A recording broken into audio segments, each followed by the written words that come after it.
Ladies and gentlemen, many of you have asked me why, Mr. Lu, you never invest in China or Chinese stocks. Well, today there is a big reason that was revealed why we shouldn't do that. Let's watch on, shall we? Today's title is This is Why I Do Not Invest in Chinese Stocks, and it's related to the case where Singapore's sovereign fund GIC sued NEO for fraudulently cooking its accounting books, and it's a shocking case that I always felt that it's dangerous to invest in Chinese stocks because of accounting irregularities. But let's take a look at this case, what happened, and also know how much GIC potentially have lost, and more importantly, why this is a lesson for all of us before you want to touch Chinese stocks. As usual, these are my disclaimers. This is my personal view, and I feel that Chinese stocks are a risk, but this is just my personal view. So there is a news that just came out today. It's a bombshell lawsuit. The GIC has filed a lawsuit against the Chinese electric vehicle maker NIO. Now, the accusation is that NIO has inflated its revenue through improper accounting of its affiliate company called Weineng. And this is a battery company for cars, and it has filed a lawsuit in US. Well, why this matters? Well, I think it's important because there is financial misrepresentation in the case of NIO, the EV company, and there is lack of financial transparency, and more importantly, some cooking of books, and therefore undermine confidence in a Chinese corporate governance system. So just to give you a backdrop, so the company Weineng actually provides a battery as a service scheme. So it's very unusual.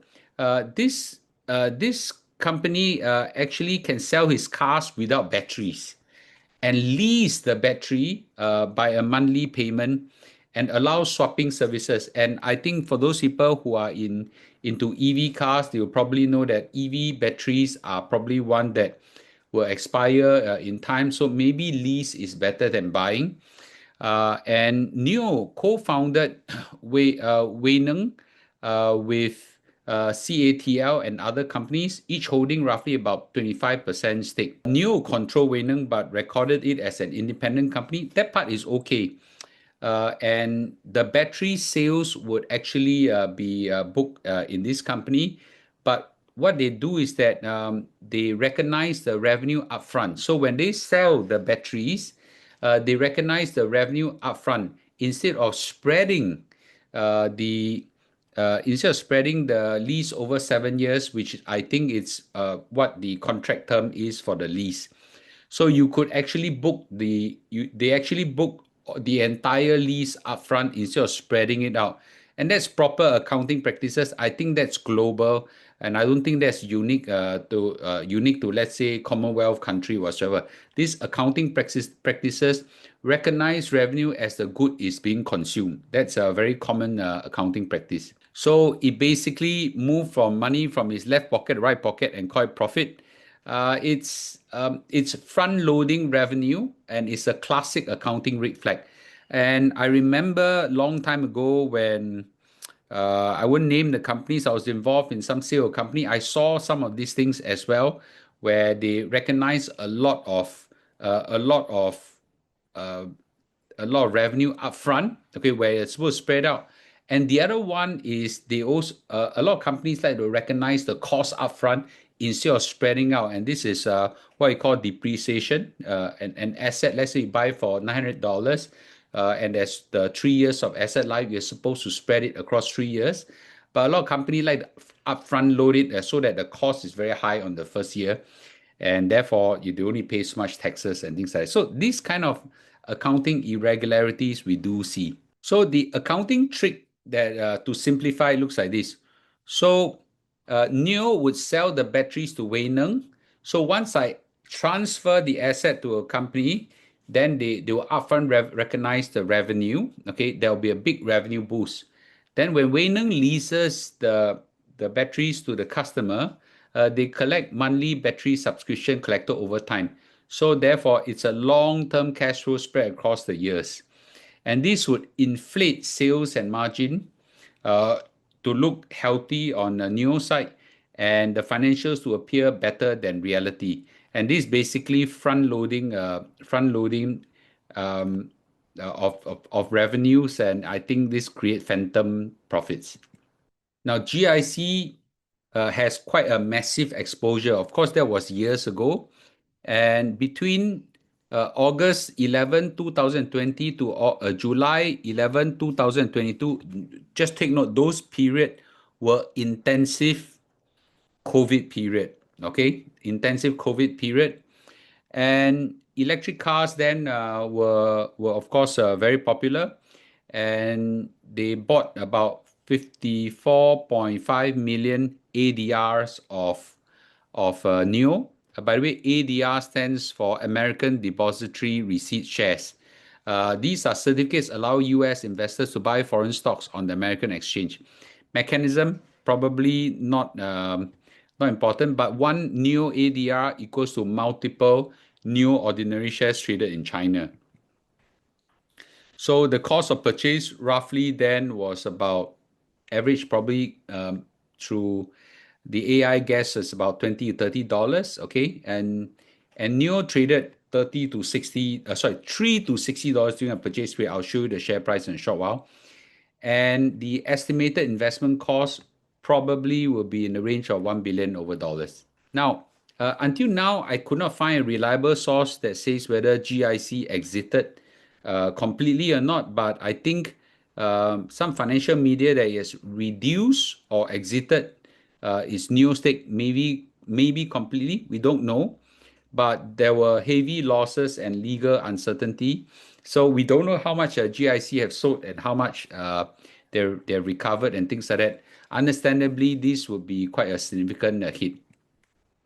So if you take note of this, this was where the ramp up is. I suppose during the ramp up period is where GIC actually purchased, and then along this way as well. Then the share prices continue to go down and down and down and down. I'm not too sure whether the share price went down is because of the accounting irregularities being announced, or is because there were fierce competition in China for EVs.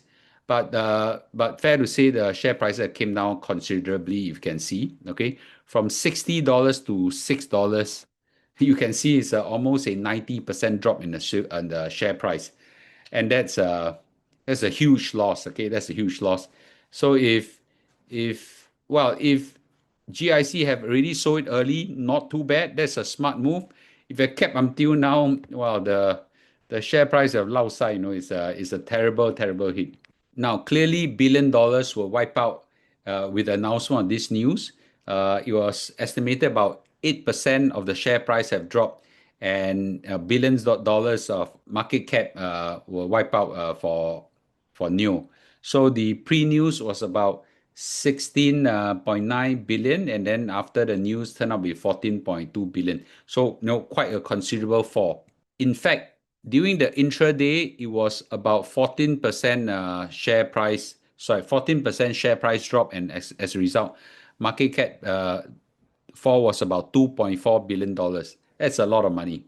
Now, someone might say, Mr. Lu, but that's only one company. Well, I'll just say this. China has quite a lot of these kind of stories that come out. And these are some example. There's Sino Forest. There were fake forestry asset, Long Top Financials, Kangmei Pharmaceutical, Luckin Coffee. By the way, they have very good coffee and coconut drink and things like that. I actually loved it. Okay, and Evergrande and things like that. No, it's uh it's one of those things that come out quite a lot now. A lot of people might say, but that was the past. Okay, now it's different. I don't know. I'm a person like to take a very conservative approach towards my own wealth, so I don't need to take this kind of risk. There are a lot of investment elsewhere available. Have you ever thought that even GIC, with so many analysts, so many staff, such analytical capabilities, could be hit with this kind of problem? What more can small little investors like us be hit? So If a company want to hide those things, they can hide. It's very difficult to uncover. And this is something that even with due diligence, sophisticated investigation, there's very little that we as investors can do, let alone small time retail investors. So many people tell me they can invest in this company, invest in company from China and things like that.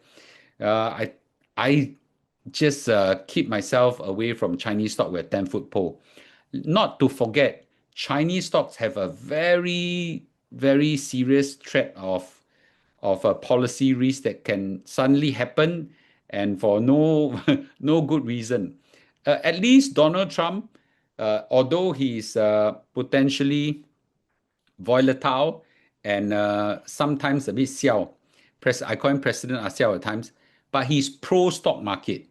So I think Chinese government, I'm not too sure how they view their stocks, right? They are famous for issuing laws and sudden changes that can crash the stock market irrecoverably. So there are two important lessons that I want to share everybody. Number one is avoid single stock risk. Okay. Don't pick stocks. Very few of you all know how to do it. And for those people who claim they know how to do it, okay, I'm very skeptical. 99.9% of investors cannot pick stocks. Neither can I. So I would seriously suggest those who want to pick stocks to do it with a very low exposure. And this now it goes to a second advice is use broad-based index if you want. I use the S&P 500, MSCI World Index Dimensional Fund, the NASDAQ also. So things that are very, very widespread so that the risk is well diversified and also diversify across many assets as well and not just into stocks. In this way, if one of the counter get hit with dishonesty risk, it's spread across the rest as well. So it's not so bad. In investment, trust is everything. So be very careful that you try to chase a lot of all these hypes and things like that. So these exciting growth stories might mean nothing, if there are accounting irregularities. And I think we got to be very careful. Uh, I don't invest in Chinese stocks not because I don't like China. I do actually. I do like China, but I cannot verify their numbers and I cannot understand their policies. So if I don't know, cannot understand, I don't invest. As simple as that. So with this, I hope that this give you a food for thought, how you should place your bets in a stock market, and you can agree to disagree with me, and that's fine as well. Just be careful in your investment. With this, thank you, and I'll see you in the live stream.